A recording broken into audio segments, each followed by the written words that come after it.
All right. Good morning, good afternoon, good evening, everybody, depending on where you're at. My name is Kyle King. I'm the Managing Director of Capacity Builder International here with another Teams webinar to close out 2022. And so I'm just going to be here for just a couple of minutes just to go through a couple of slides, and then I'll turn over to Harold Drager and Ron Offer, and they will go through the presentation on the Impetus project and specifically the tools they've developed for smart cities. So what we're going to do really quick before we get started, and Harold, I guess you want to start with the video, is that correct? Yes, we will. Okay, let me just go ahead and share that. Make sure we can share the sound.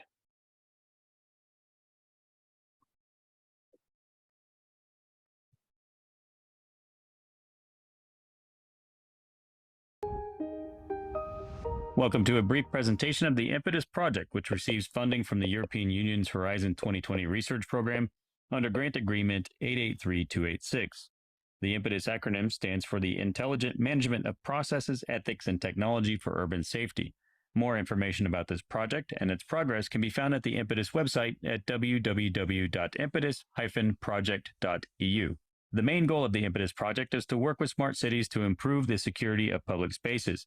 In order to do that, this project will address three important issues. 1. How can advanced technology improve the security of a smart city? 2. How will this technology affect the daily routines and operations for those who manage smart cities, and specifically the safety and security of the public?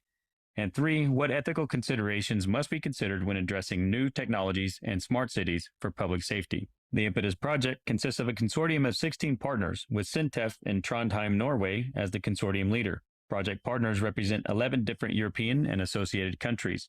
The project itself started on the 1st of September in 2020 and will conclude on the 28th of February in 2023 with a total budget of 9.3 million euro, out of which the European Commission funding is 7.9 million euro.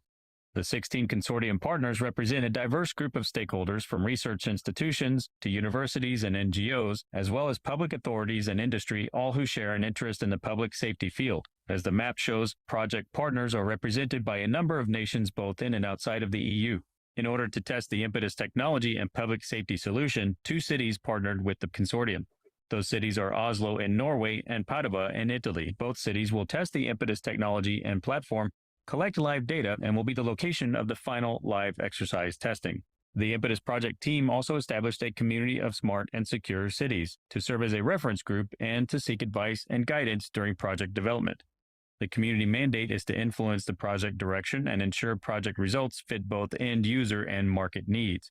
One of the goals of the Impetus project is that this community of smart and secure cities will become a sustainable community after the project itself is complete, with a focus on smart city research, development, and promotion. At present, there are over 40 members of COSEC, representing a wide array of interested partners.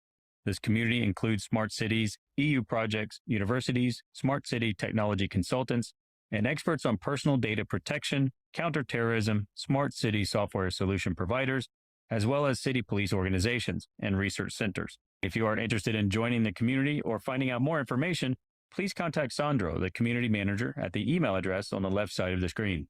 The first technical and acceptance testing of the Impetus solution took place in Oslo on the 4th and 5th of November in 2021 at the Oslo City Hall.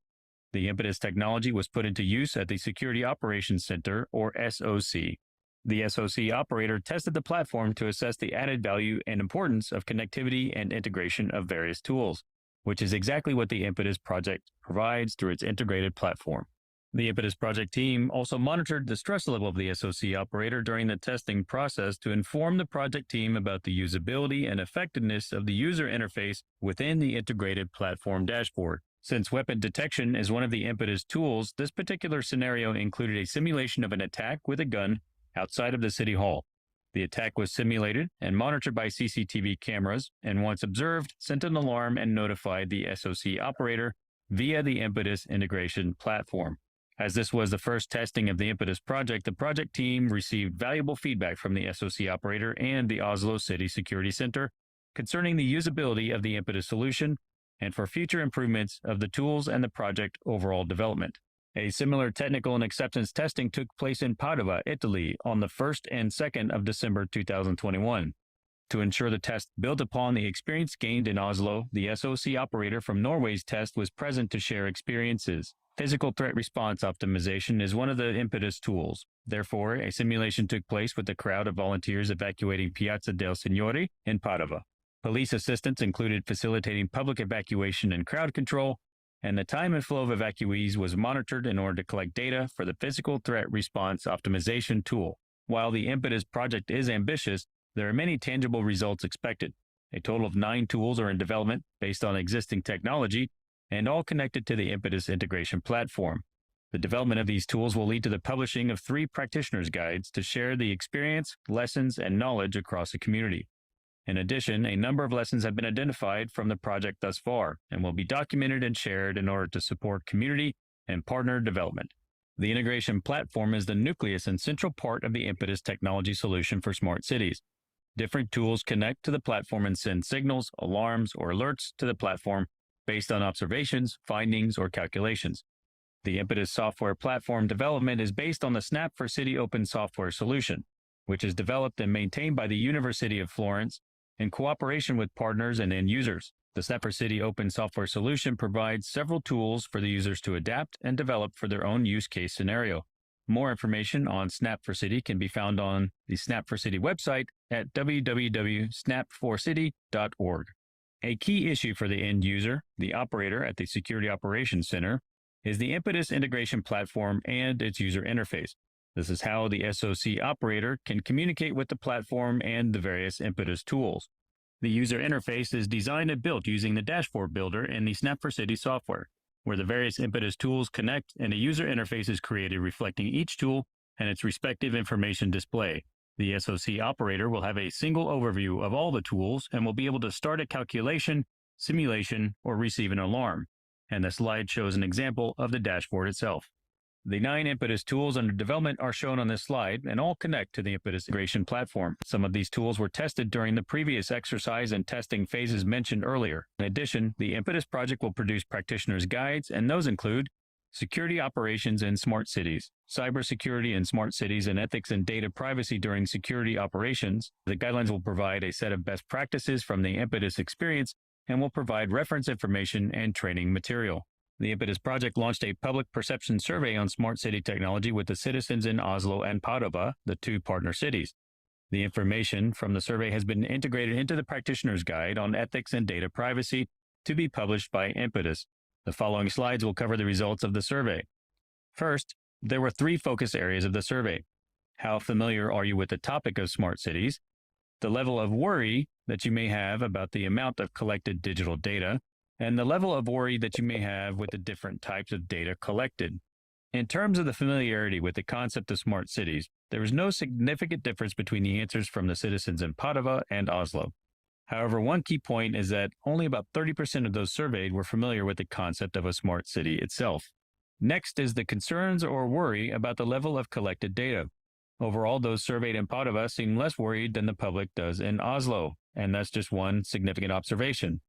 While there have not been any follow-up questions, a number of factors could impact the survey results, such as culture, climate, public education, and public views on the importance of security. And then the level of worry about the type of data collected. While there is no significant difference between the answers from those surveyed in Padova and Oslo, there was one important observation that citizens are most concerned with CCTV cameras following their movement throughout the city. That is followed by the concern over digital data collection from routine activities, such as data collection from shopping online or web search activities. While we have just provided an overview of the Impetus project and solutions, the project still has 10 months remaining over the project period. All the experiences gained so far will be used to further refine and develop the Impetus project tools, with the aim of providing usable solutions and achievable results at the end of the project. Milestones have also included exercise and testing of the Impetus solution in Oslo and Padova in August and October this year. These tests served as more proof of concept used for real-time testing and will allow for further refinement towards the end of the project in February 2023. In addition, the project team will continue development of the Impetus solution, documentation, and information for the community. Thus far, more than 100 experts from 11 countries have participated in the Impetus project. The development of the Impetus solution, platform, tools, guides, and documentation is all a credit to these experts and their significant contributions to the project's success. And as you can see here, while the pandemic has made it difficult for the project team to meet in person, it was possible for some of the team to meet in Oslo in November 2021 and in Padova in December 2021. And there was also an in-person meeting in Trondheim in April of 2022. Thank you for your time and interest in the Impetus project. If you'd like to know more about the project itself or have specific questions about the tools, best practices, or solutions, please contact Joe or Harold via their emails listed on the slide. You can also find out more details on the Impetus website at www.impetus-project.eu. And finally, please feel free to share this Impetus project information across your network and to anyone that might be interested in joining the Impetus community. Thank you. Okay, so that's just a quick overview of the Impetus project. Now, Harold, I'll turn it over to you.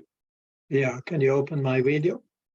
I think I'm coming. There we are. Thank There we you, go. Kyle, for running the video. I am I'm Harold Drager, president of Teams, but in the project that was sent the video, I'm the communication and dissemination manager. So we thought running the video give you an overview of the project. And there was one small error in the video because it was made in May, saying there were 10 months left, which is not true at this stage because we will end the project in February, end of February. And then the video will be updated accordingly. And we are also doing a dissemination day in Rotterdam on the 30th and 31st of January. That will all be on the Impetus website, which is impetus-project.eu. So go there and you can see if you also would like to join this final dissemination. But I know, like what we have done now, we have given the opportunity for 3 of the solutions which are developed during the Impetus project. They did exist before, but it's further developed. And we will start with Ron Offer from Cybersixgill in Israel, who will tell about cyber intelligence tool.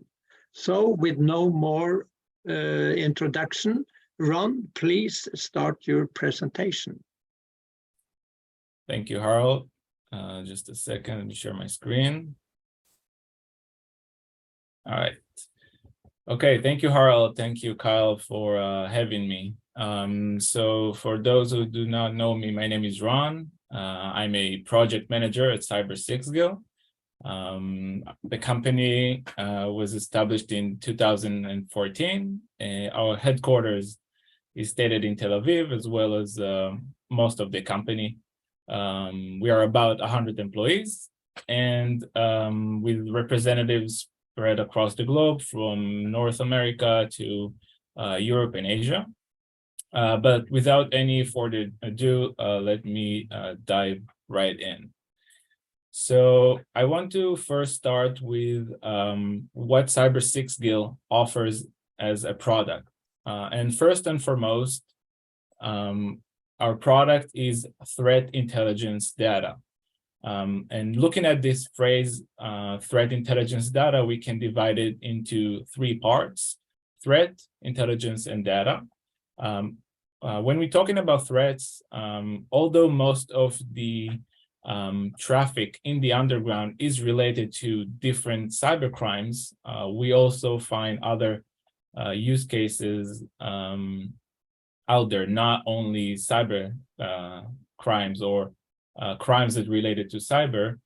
The second thing is intelligence. Intelligence is a collection of information and which is prior to the event that provides decision makers the ability to make better decisions. If the information comes after the event, has already happened, the ability, it's not of intelligence, is more of a describing what had happened. And the last thing is data. meaning that the information we provide is not only pieces of information, it is a comprehensive data with context from a wide spectrum of sources and in real time. Now, that is our core business, the data that we provide. On top of the data, we apply a layer of advanced AI and machine learning algorithms that extract the data and then analyze and deliver high fidelity intel at scale to the end user. The last step that we take is that we take this data and we operate it through various consumption platforms, or if you want, delivery vehicles to address multiple customer use cases and needs. The interesting thing that we, Cybersixgill, experienced participating in Impetus project came from the customer perspective point of view. The traditional customer that we usually had are of two natures. One is the private sector, and the second is the public sector. The private sector is like more comprised of different sized enterprises, financial sector, and tech and communication companies, and so on. And the public sectors is mostly governments and law enforcement agencies. And like I said, participating in Impetus opened us to another category, which is the combination of the last two, the city. The city is somewhere between a governmental entity and an enterprise. On the one hand, it shares responsibility with protecting the citizens' life and the civilian environment under its jurisdiction, more like a state, and where in that case the end user is a party like the local police, for example, that promotes the citizens' physical security and interested in use cases like terror or narcotics or weapons. And on the other hand, within the same city, another goal is to protect the city's assets, more like of an enterprise.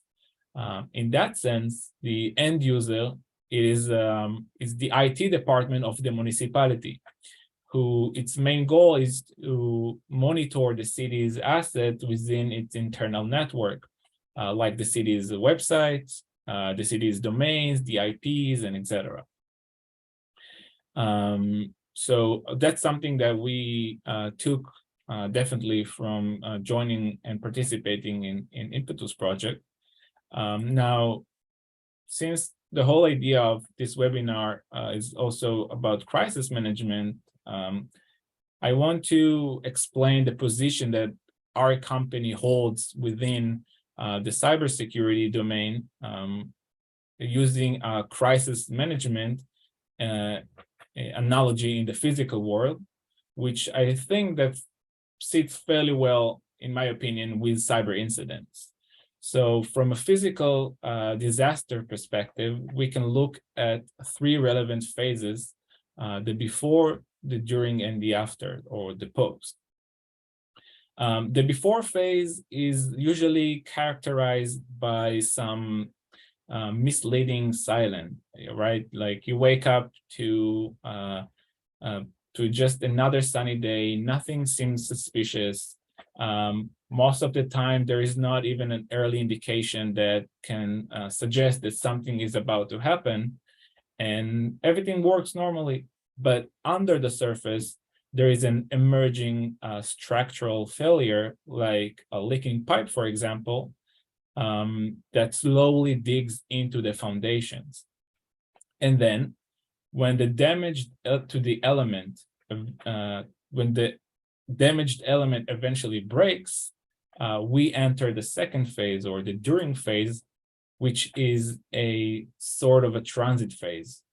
You don't stay there for long. It's it's more like it's a transit phase, and this phase is characterized by a chain of events that the one leads to another, and the first brick falls, and it starts a sort of a domino effect.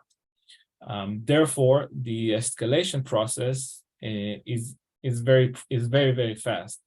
From the moment the first brick falls until the whole building collapses, it is a very short time period, and sometimes it's almost, and most of the time, it's even impossible to stop. Now, if we couldn't, or we were not able to detect any early indication in the before phase, and to stop from entering the during phase, most chances will end up in the last and most painful phase, which is the after phase. In the after phase, we will meet the very brutal phase of reality when we refer to physical disaster, just like this one in Miami in 2021. Obviously, the casualties and the loss of life are the hardest part of this phase. But if we try to tie it back to cybersecurity, the effect of a single cyber attack spread from data exposure to data loss, extortions, ruined reputation of companies, huge financial loss, and even in extreme cases where the damage in infrastructure of it was critical. If we're talking, for example, about a hospital or any other health institution, it can also cause loss of lives. Now, the during and the after phases are generally handled by incident response team when we're talking about cyber, and they are expert in finding the attack vector, and they are conducting also network cleansing of the network to find any remaining backdoors, and there is a post-event recovery of the data, if possible. Sometimes it's not even possible. Now, if we look at the building analogy, the incident response teams are basically the rescue teams, right? That we, unfortunately, in both cases, the physical and the digital world, we call after the building has already collapsed and not before. The before phase is where you gather the preemptive information that tells you, listen, if you won't take care of this specific leaking pipe, your building will collapse sooner or later. And Cybersixgill invests a tremendous amount of effort in building a profound database and also maintaining a top-notch capabilities of collections to enable the best intelligence for remediating any emerging threats and leaking pipes. So in the building analogy, we are the engineers, right? We continuously inspect the building and searching for any leaking pipes, trying to close them before they cause more damage. In case we already entered the after phase, Cybersixgill can also assist to incident response team with helping them understand where the attacker penetrated from, what provided them with the initial access, which is also very important when you're trying to end up an incident, cyber incident. So to reiterate this last point, our vision at Cybersixgill and what we believe in is that we provide a preemptive threat intelligence to help the organization to stay ahead of the attacker, as we said before, the intelligence in its nature it must come before the event, so you can act upon it. The sooner you know that the threat actor is planning to do something, the faster that the faster and more effectively that you can defend against it. Now, I hope that I was able to convince you that cyber threat intelligence is important, or not only cyber, but it's threat intelligence data is important. And now I want to talk more about where threat intelligence comes from.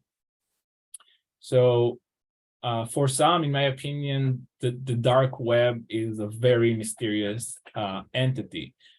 These terms is being thrown out a lot, and people do not really understand what it is, what types of data it holds, or what are what and who are the people who access it. The dark web, all it really is an anonymous network that where user can access websites via different web browser like Tor or I2P, for example, and it allows them to anonymously engage with the unindexed part of the internet, as well as with other users. Having said that, we still need to remember that threats do not only exist on the dark web, right? They really can exist anywhere, on the clear, deep, and dark web, as well as on messaging platforms like Telegram, which threat actors like a lot. But again, the actual dark web sources that are the sources that require a browser, specific browser like Tor, for example, to get access to.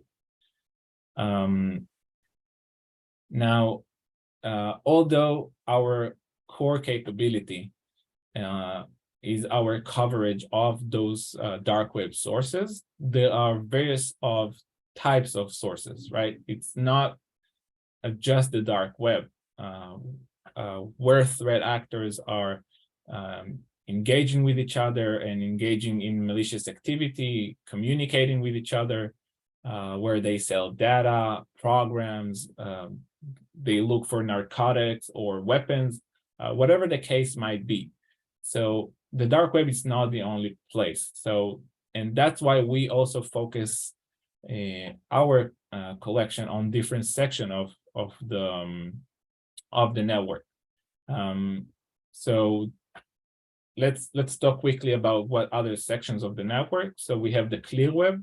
The clear web is basically everything that you can access with the familiar search engine like Google, Google Chrome. From, for example, Twitter is a site on the clear web. The deep web is the parts of the internet that search engine cannot crawl or cannot, if you want, reach. For example, you can reach the Facebook login page, but you cannot reach someone's Facebook private account, right? Because it's locked behind a password. So that's technically already considered the deep web. The dark web is what we said, is all those parts of the internet that you cannot reach without a special authenticator like Chrome, like a Tor browser. And beyond, or what we call beyond, is like the social messaging platforms like Telegram and QQ, Discord, and so on. And in total, we like to refer to all those sources, the clear, deep, and dark web, and the social messaging platforms, is the underground, is a whole name, okay? But again, it encompasses all of these different types of sources where we see threat actors engaging in any activity. It can be malicious, sometimes it can be, I've seen many forums where people just feel more comfortable asking questions because it's anonymous. So let's move on to talk about the cyberspace reality, or if you want, might be the problem of the cyberspace. You may ask yourself how much data is out there. How is the dark web is such an active space? To answer this question, let's look at the test that we did to see what is happening in the dark web in a span of just 1 minute. Now, the truth is that there is every single day news sources that pop up with all types of different use cases, whether it's a fraud related use cases, cyber security related, narcotics, weapon, or anything like that. Tons of new data is being distributed and shared across those sources every single minute. Now the numbers here on the slide are a bit old, but it's good just to feel the pulse of the underground. So we are talking about, if we sum it up, all the numbers, about 4,500 events that are happening in just 1 minute. And believe me, the numbers are overwhelming in a week's time. Now, even though the numbers are that large, many security teams and analysts are still working manually.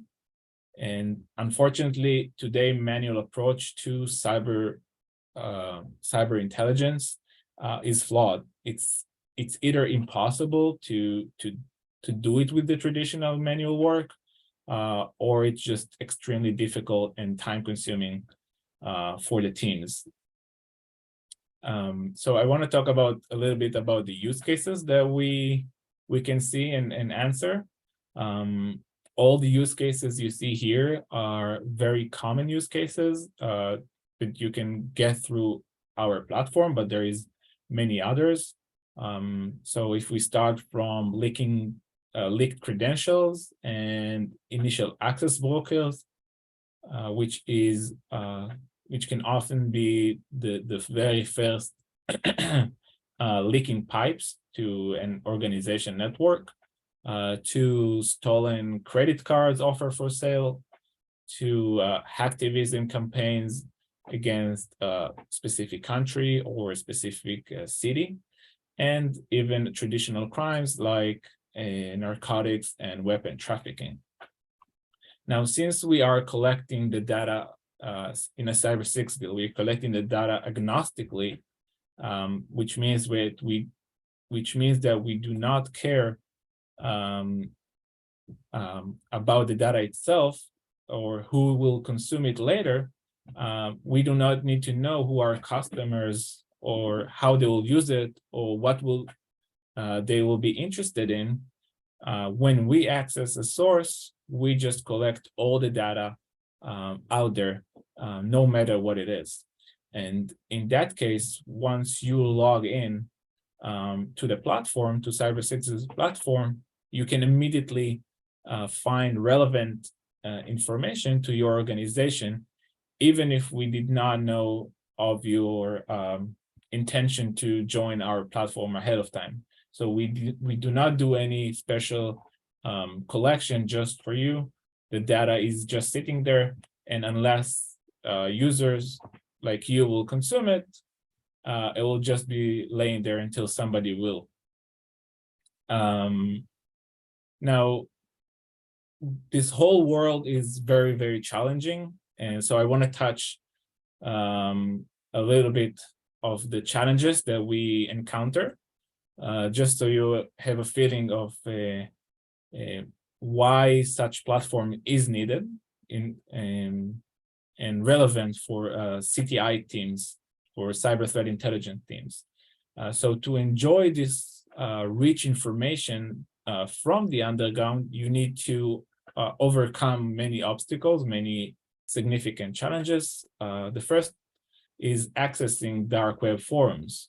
Finding dark web forums or sources is not an easy task because the problem with dark web sources, besides the fact that you need a special browser like Tor to reach, you actually need to have the exact onion link. You cannot search it on Google and find the link to the source because Google doesn't know those sites. It doesn't index them. So you might be able, through other websites that collect very well-known dark web sources, to get some of the links, but there are plenty other very well-known hacking forums, for example, that are very well known across threat actors that you won't be able to find unless you are collecting the links yourself. The second problem is the registration. Accessing the forum or finding the link is just one problem. Once you are in the homepage of the source that you found, in many of the sources, you need to register to. Now, some registration put a lot of high walls. For example, they ask for references to your background in hacking. They want to see like old works of what you did. Other ask for an invite from someone within the forum, so to know that you are a legit threat actor and not a law enforcement agency or even a threat intel company that try to log in. And others may even ask you to pay your way in. The third challenge is the language barrier. Not all sources in the dark web are in English.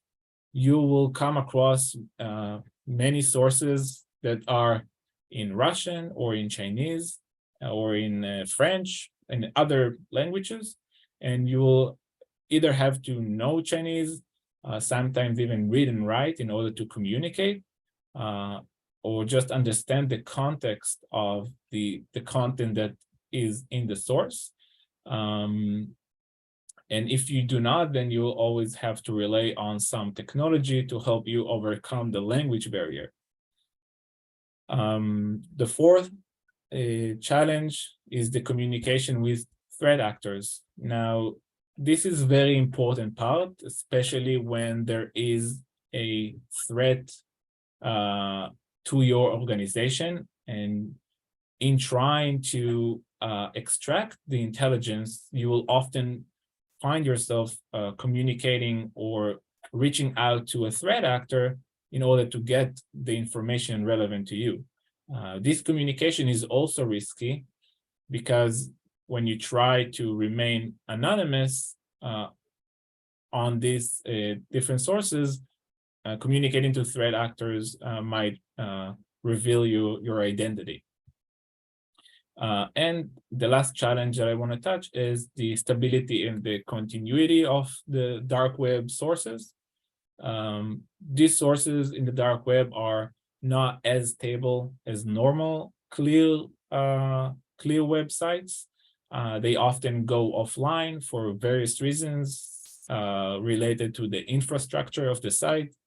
Another reason why sources go down is because law enforcement agencies are acting to close them or to remove them, terminate their activity. So once a source like that goes offline, you lose access, obviously, and you also lose access to everything on it. With our platform, we have all the information that was there in the past kept.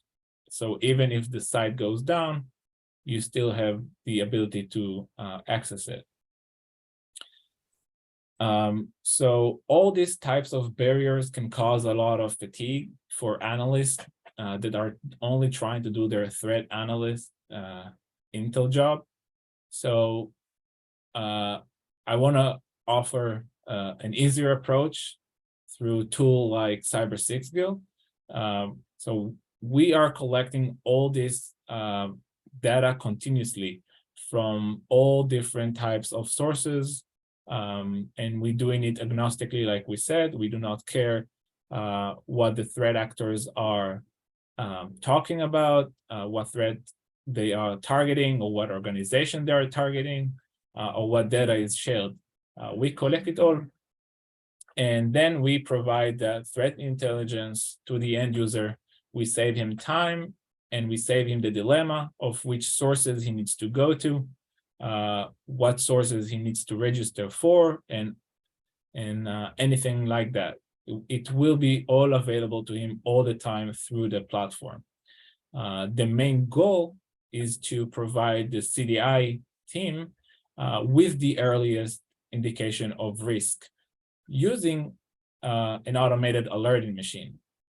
The automating alerts are not only causing the team to spend less time with sorting through the data manually, but it also gives giving them a full visibility to the threats, to the surrounding context, and it shares valuable insights with them.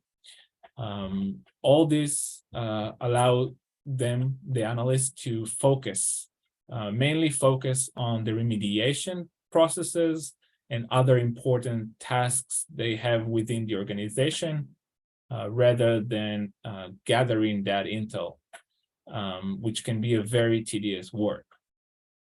Now, that approach is obtained a trust of many very well-known companies within the market that find it very useful and use the platform regularly, as you can see.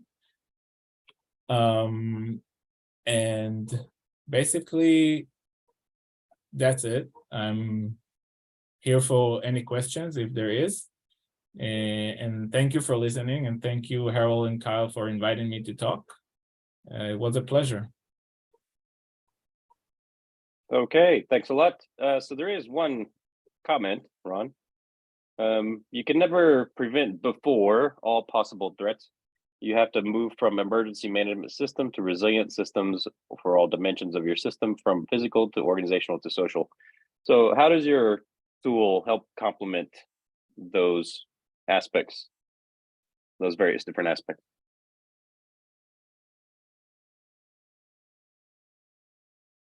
Just a second, let me read again.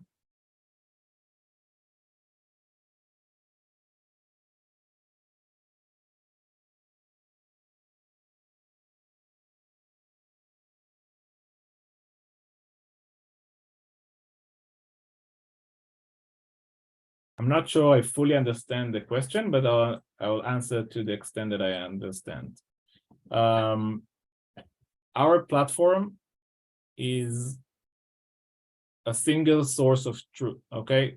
It collects all the information to one place, and it takes the organization assets that the organization provided, and the moment that any of the assets was mentioned in different contexts in the dark web, we send the organization an alert.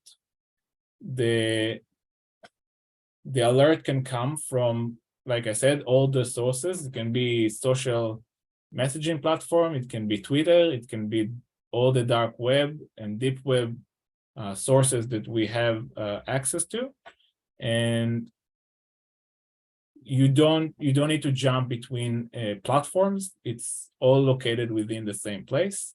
You have a feed of alerts, and you just go through the queue of alerts and answer each threat in the way you understand. If it's a compromised account of your organization, then you can change password, you can notify the user. If it's a credit card, then you can block the credit card. Each Each alert has its own a remediation process, but it's all located within the same place. There is no need to jump between different platforms. I hope that answered that question. Okay, great. And you mentioned a number of challenges associated with collecting data from the dark web and other sources. How have you overcome these challenges, and how well are you able to do it? Well, basically that's the company's job to overcome those obstacles. If we were not able to overcome them, then we probably would not able to provide all the information. I don't want to dive too deep into how we overcome it, but the idea, if we will take any each of the challenges that I mentioned, then each has its own solution. So, for example, if we take in accessing and finding the links to the dark web forums, then we have different analysts that all they do all day is to look for different links within the groups that they're already in, sometimes communicating to other threat actor. We have like a human expert that they talk to threat actors and engaging with them, and they're already integrated within the community. So that one option. Languages, then we, for example, have someone who speaks Chinese in the company, then helps us to overcome the language barrier. Each challenge has its own solution. So basically that's the idea of overcoming, like each one we have a tailor-made solution kind of, and there's always a new challenges that rise up, for example.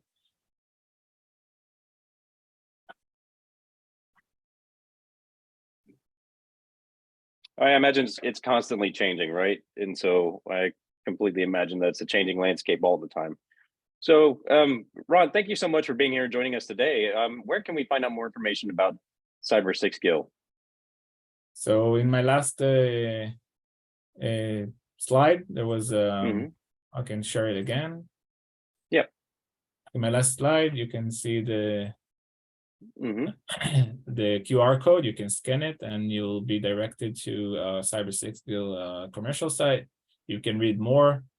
You can contact us if you want to hear more, to see a demo, if it's relevant to your company. We'll be happy to assist, obviously. I'll just say another thing, maybe it wasn't clear, that the solution is SaaS solution, so you don't need to install it on your premise. It's can be reached from everywhere in the world, and can be it's very easy to deploy. All right, that's perfect. Okay, Harold, back to you. Yeah, thank you, Ron, and to all listeners. This was the first of the 3 we have decided to show you. We have the next one coming up 12th of January. This is the last for this year, and that is about social network detection, looking at hate speech, etc., on the social network. And 19th of January, we have decided to show a weapon detection tool. So you're welcome back to those, and maybe we also will show other things which is developed in the IMPETUS project, but we will come back to that. So that is the last of our webinars this 2022. And I wish you all a very good Christmas, and see you again in the next year. Thank you all. And thank you, Ron, again, for presenting one of the tools which is part of the IMPETUS Solutions. Thank you. You're welcome. Bye-bye.